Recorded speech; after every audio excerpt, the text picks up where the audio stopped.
غافل نمیشم از احساسی که به قلبم میدی.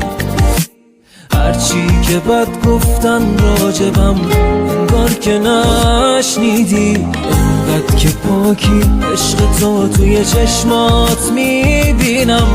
یه وقتایی بد بودم باهات صبوری کردی بخشیدی. به دنیا اومدم برای دوست داشتن تو، دور تو میگردم و میپیچه عطر تن تو. بهترین حال منه لحظه بوسیدن تو.